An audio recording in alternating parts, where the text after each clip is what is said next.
క్రీస్తునందు ప్రియమైన సహోదరి సహోదరులకు యేసుక్రీస్తు నామములో శుభములు. దేవుని యొక్క మహాకృప మీకు కలుగునుగాక. ఈరోజు దేవుడు మనకిచ్చిన మాట లూకాసు వార్త 4వ అధ్యాయము 18వ వచనము. ప్రభువు ఆత్మ నా మీద ఉన్నది, బీదులకు సువార్త ప్రకటించుటకై ఆయన నన్ను అభిషేకించెను. చెరలోనున్న వారికి విడుదలను, గుడ్డి వారికి చూపును ప్రకటించుటకును, నలిగిన వారిని విడిపించుటకును. 19వ వచనం మనం కంటిన్యూగా చదివితే, ప్రభు హితవత్సరమును ప్రకటించుటకును ఆయన నన్ను పంపియున్నాడు అని వ్రాయబడిన చోటు ఆయనకి దొరికెను. ఈ మాటలు మనం లూకాసు వార్తలో చూస్తున్నాము. లూకాసు వార్తలో యేసు ప్రభువారు ఎప్పుడైతే తన వాడుక చొప్పున దేవాలయానికి వెళ్ళారో అక్కడ ఆయన చేతికి వాక్యం యొక్క చుట్ట ఇవ్వబడినప్పుడు ఈ మాట వచ్చినట్టుగా మనం చూడగలం. ప్రభు ఆత్మ నా మీద ఉన్నది. ఈ మాట యెషయా యొక్క ప్రవచనం అనమాట. యెషయా ప్రవక్త యేసు ప్రభువారు రాకముందే ప్రవచించిన మాట.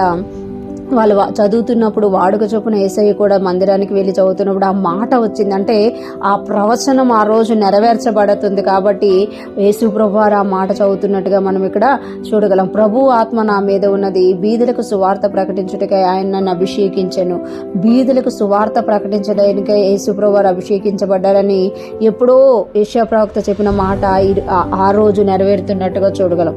చెరలో ఉన్న వారికి విడుదలను, గుడ్డి వారికి చూపును ప్రకటించుటకును, నలిగిన వారిని విడిపించుటకును, హితవత్సరం ప్రకటించుటకు దేవుడు నన్ను అభిషేకించారు అని అక్కడ రాయబడి ఉందంట. అంటే కొన్నిసార్లు మనం అనుకుంటాం కదా, దేవుని మందిరంలోకి వెళ్ళినప్పుడు యేసయ్య ఎలాగైతే వాడుక చొప్పున దేవుని మందిరంలోకి వెళ్ళి ఆయనకు వచ్చిన మాట చదివి ఇది ఈ రోజు మీ వినికిడిలో నెరవేర్చబడింది అని చెప్పారో, మనము కూడా దేవుని మందిరానికి వచ్చినప్పుడు దేవుని మందిరంలో మనం చేసే ఏ పని అయినా కూడా అది అనాలోచితమైన పని కాదు. అది లేకపోతే ఏదో అలాగ జరిగిపోయిన పని కాదు. మనం ఎప్పుడైతే ఆశతో దేవుని మందిరానికి వస్తామో దేవుడు మన మాటల్ని స్థిరపరుస్తారంట.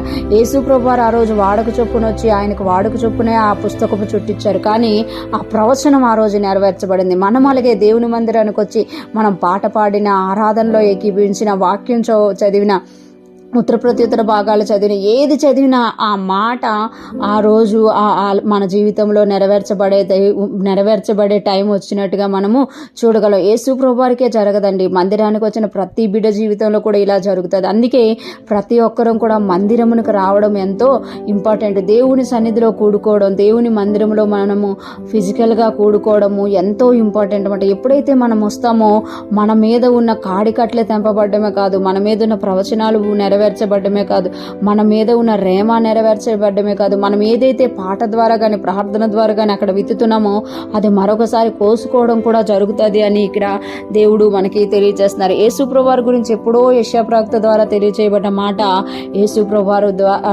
చదివినప్పుడు అది ఆ యేసు ప్రభువారి జీవితంలో నెరవేరినట్టు ఆ మాట ఆ రోజు నుండి యేసయ్య జీవితంలో నుండి జరిగినట్టుగా మనం ఆ తర్వాత క్రింద భాగంలో చూస్తాం. ఈరోజు ఫ్రెష్ మన వింటున్న ప్రతి ఒక్కరూ జ్ఞాపకం చేసుకోవాలి. ఈరోజు మనము దేవుని మందిరానికి వెళ్తున్నామా, దేవుని సన్నిధిలోకి వెళ్తున్నామా, దేవుడు మనల్ని దర్శిస్తారు, దేవుడు మనల్ని కాపాడతారు, దేవుని మాట మన జీవితంలో నెరవేర్చబడుతుంది, దేవుని ప్రవచనం మన జీవితంలో నెరవేర్చబడుతుంది.